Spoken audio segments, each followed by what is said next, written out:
Assalamualaikum warahmatullahi wabarakatuh. Alhamdulillah. Alhamdulillahi rabbil alamin. Hamdan yuwafi ni'amahu wa yukafihu mazidah.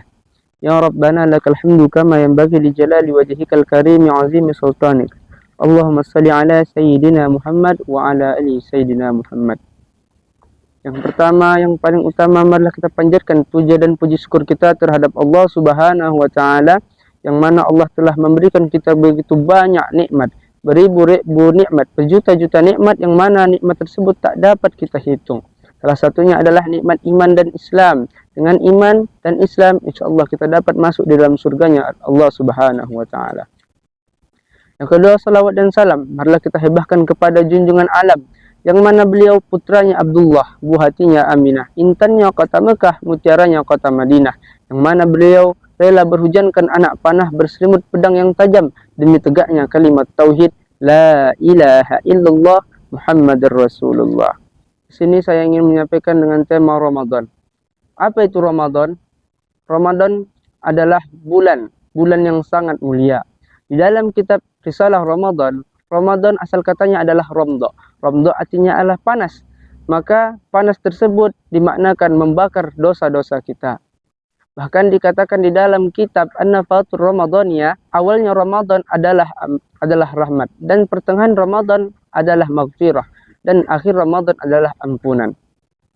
Maka daripada itu, perbanyaklah amal kita di bulan Ramadan. Kenapa?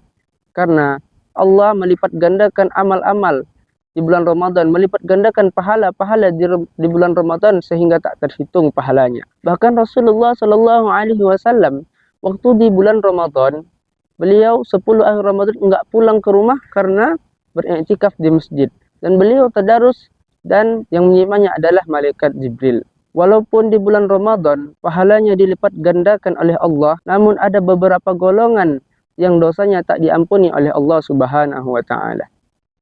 Salah satunya adalah orang yang durhaka kepada orang tua. Maka daripada itu, orang yang durhaka kepada orang tua tak diberikan ampunan baginya. Kenapa? Karena itu salah satu dosa yang sangat besar. Orang kalau enggak sholat, dia dihukum di akhirat. Orang kalau enggak berpuasa, dia dihukum di akhirat. Tapi orang kalau tidak berbakti kepada orang tua, atau dalam kata lain, dia durhaka kepada orang tua, jangankan di akhirat, di dunia saja pun dia akan dihukum oleh Allah Subhanahu wa taala. Allah Subhanahu wa taala berfirman di dalam Al-Qur'an, bil walidaini ihsana, berbaktilah kamu kepada ibu bapakmu. Maka daripada itu, orang yang tak berbakti kepada orang tua, orang yang durhaka kepada orang tua, niscaya dia akan mendapatkan dosa, siksa dari Allah Subhanahu wa taala. Dengan teganya kita memanggil diri kita sebagai anak, menggelar diri kita sebagai anak, sedangkan kita durhaka kepada orang tua. Orang tua, ibu kita telah mengandung kita 9 bulan 10 hari. Ibu kita telah melahirkan kita, ibu kita telah menyusui kita, namun kita durhaka kepada beliau. Ada seorang kisah sahabat Nabi yang sangat alim, yang sangat rajin beribadah. Beliau rajin sedekah, beliau rajin beribadah, salat, puasa. Namun saat beliau mati sangatlah susah. Kenapa susah? Karena dia sangatlah durhaka kepada ibunya. Saat mati, istrinya heran, kenapa dia susah matinya? Padahal dia adalah orang yang alim, orang yang rajin beribadah. Lalu dipanggil sahabat-sahabat Rasulullah. Ya sahabat-sahabat Rasulullah, tolong suamiku, dia lagi sakaratul maut. Kenapa matinya susah? Padahal dia adalah orang yang alim, dia adalah orang yang baik setauku. Baru ditalkinkan oleh sahabat-sahabat. Tidak bisa juga. Baru sahabat memanggil Nabi Muhammad SAW. Waktu Nabi datang ke rumah beliau, wahai istrinya beliau, apa dosa yang dia lakukan? Kenapa susah kali? Saya enggak tahu ya Rasul. Saya tahu dia ini orang yang baik. Baru Rasul bertanya, apakah masih ada ibu beliau? Masih ya Rasul. Masih ada ibu beliau Rasul. Coba tanya apa dosa beliau ini. Baru pergi sahabat mendatangi ibu beliau, baru bertanya kepada ibu tersebut, wahai ibunya Fulan, ya bahwasanya anakmu lagi sakaratul maut dan matinya sangatlah susah. Tolong kasih tahu kami, apakah dia ada salah samamu? Ada. Sebenarnya anak saya ini adalah anak yang sangat baik, anak yang sangat soleh, berbakti kepada orang tuanya. Namun semenjak ia menikah, dia lupa kepadaku. Dia tak pernah menjengukku. Singkat cerita, sahabat pun pulang menghadap Rasulullah SAW. Ya Rasul, ibunya masih ada dan berkata, dia anak yang durhaka. Tapi dulunya dia anak yang baik Rasul. Bilang sama ibunya, kata Rasul. Datang ke sini untuk memaafkan dosanya. Pergi lagi sahabat, wahai ibu, ibu disuruh Rasul untuk mendatangi anak ibu yang sakaratul maut. Saya tak mau, saya masih kecewa sama anak saya. Balik lagi sahabat, ngadu lagi sama Rasul. Enggak mau dia ya Rasul. Baru Rasul bilang, wahai ibu, wahai ibunya Fulan, kalau ibu tak mau datang menjenguk anak ibu, maka cara satu-satunya adalah dibakar mayat tersebut, dibakar anak tersebut. Pergi lagi sahabat, wahai ibu, kata Rasul, kalau ibu enggak datang, maka anak ibu akan dibakar. Seketika menangis sang ibu tersebut. Disinilah kita nampak, walau bagaimanapun kesalnya seorang ibu kepada anaknya, tapi masih ada tersimpan di hatinya cinta kepada anaknya.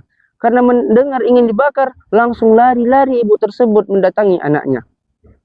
Singkat cerita, waktu sampai di tempat anak itu, Rasul bertanya, wahai ibu Fulan, apakah sudah kau maafkan anak tersebut? Masih diam. Baru Rasulullah, wahai sahabat-sahabatku semua, kumpulkan kayu api bakar itu. Waktu dikumpulkan kayu bakar itu, menangis lagi ibu tersebut, lalu dia maafkan dosa anak tersebut, lalu matilah anak tersebut. Di sini kita tahu bahwasannya di bulan Ramadan adalah bulan yang penuh berkah, bulan penuh ampunan. Namun karena dia tak berbakti, dia durhaka kepada orang tua, tak diampuni dosanya di bulan Ramadan. Padahal kita tahu, dosa yang dilakukan di bulan Ramadan dilipat gandakan 700 kali lipat. Maka daripada itu, hindarilah dosa-dosa, hindarilah yang dilarang-larang oleh Allah Subhanahu wa taala. Karena kenapa? Karena dosanya, hukumannya naudzubillahi min zalik. Puasa ada zahir, ada batin. Ada puasa zahir. Apa tu puasa zahir? Puasa zahir yang kita nampak yaitu puasa menahan minum, menahan makan. Dan ada juga puasa batin. Apa itu puasa batin? Puasa yang tak membatalkan puasa, namun menghilangkan pahala puasa. Apa itu? Salah satunya adalah namimah. Apa itu namimah? Namimah mengadu domba. Dan apa lagi? Yaitu perselisihan antara tetangga. Antara tetangga tidak bersapaan. Apa yang dikatakan tetangga?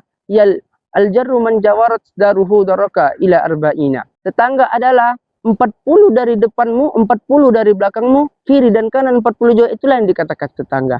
Maka daripada itu, kalau kita punya tetangga, kalau kita punya sahabat, kalau kita punya teman-teman, apabila kita punya dosa kepada mereka, maka maafkanlah atau minta maaf. Jangan gengsi. Kenapa? Karena itu niscaya dapat membatalkan atau menghilangkan pahala-pahala puasa. Sangat disayangkan kalau kita berpuasa hanya capek untuk menahan lapar dan haus namun tidak mendapatkan pahala. Lalu apa lagi yang dianjurkan di bulan puasa? Yaitu kita dianjurkan untuk beramal saleh, melakukan sunnah-sunnah yang dianjurkan oleh Nabi Muhammad SAW. Salah satunya apa? Yaitu membaca Al-Quran. Al-Quran diturunkan di bulan Ramadan. Makanya bulan Ramadan dikatakan juga dengan bulannya Al-Quran. Lalu apa lagi? Yaitu bersedekah. Di dalam kitab Risalah Ramadan, orang yang bersedekah untuk berbuka puasa, orang yang bersedekah untuk makan orang yang lagi berpuasa, maka dia akan mendapatkan pahala orang yang berpuasa tersebut tanpa mengurangi pahala orang yang berpuasa tersebut. Lalu apa lagi? Yaitu menuntut ilmu. Di dalam kitab Al-Azkar karangan Imam Nawawi, di situ tercatat bahwasanya Rasulullah SAW berkata, wahai sahabatku, kalau kalian jumpa taman-taman surga, maka singgahlah kata Rasul. Farta'u, singgahlah kata Rasul. Baru sahabat bertanya, ya Rasul, apa yang engkau maksud dengan taman-taman surga ya Rasul? Sedang kami masih berada di dunia Rasul. Baru Rasulullah SAW bersabda, khalaquz zikir, perkumpulan zikir. Kata Rasulullah, perkumpulan zikir itu adalah taman-taman surga. Lalu zikir apa yang dimaksud oleh Rasulullah? Sini kita harus jelas membaca. Di sini kita harus memahami bahwasan zikir terbagi dua. Apa itu? Ada zikir bil lisan, ada zikir bil af'al. Zikir bil lisan, apa zikir bil lisan? Yaitu subhanallah, walhamdulillah, wala ilaha illallah, wallahu akbar.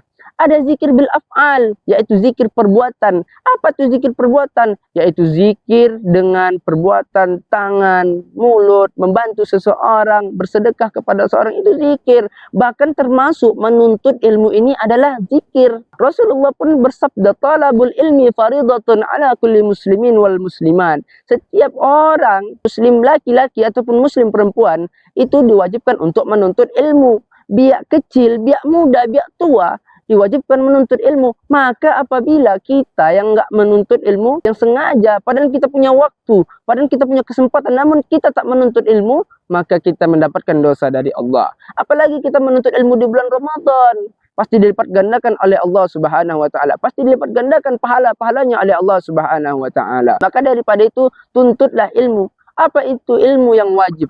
Ilmu yang wajib ada 3, yaitu fikih, yaitu tauhid, yaitu tasawuf. Dengan belajar fikih kita dapat mengenal Allah, ma'rifatullah, awaludin ma'rifatullah. Dengan belajar fikih kita dapat mengetahui hukum-hukum syariat. Dengan tasawuf kita mengekang hawa nafsu kita supaya tak sombong dan ingkar akan janji-janji Allah. Maka daripada itu, inti dari ceramah yang singkat ini hanya ingin menyampaikan bahwasanya kalau di bulan Ramadan berbaktilah kepada orang tua dan hindari dosa-dosa yang dilarang oleh Allah Subhanahu wa taala. Kenapa? Karena begitu sayang, kita capek menahan rasa lapar, kita capek menahan rasa haus namun tak mendapatkan apa-apa. Sungguh kita orang yang rugi kalau tak mendapatkan hal tersebut.